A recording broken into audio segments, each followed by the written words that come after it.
morning. Tayo Jerwara. Tayo pasyar.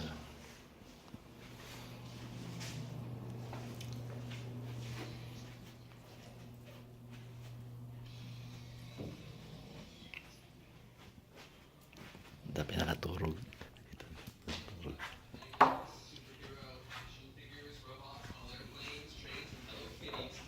Son now runs the museum and says the collection has more than 3 million pieces. Okay, well, a group of dogs, as we go from kitties to dogs, rescued from illegal dog meat trade overseas will get a second chance right here in San Diego.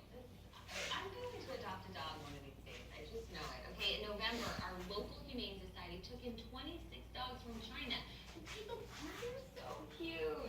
Take a look at them. 17 of those dogs are now ready for adoption. They are healthy and up to date on shots. The shelter is also waiving all adoption fees. You can meet this group of survivors at the shelter on 8th Street.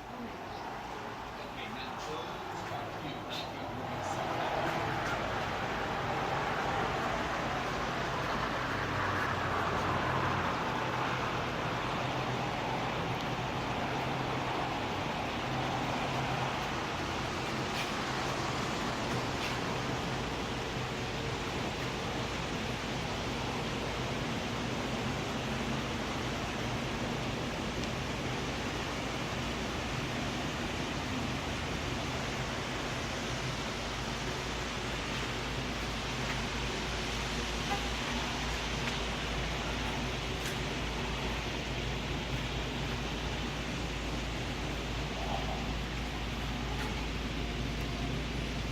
Makasisira.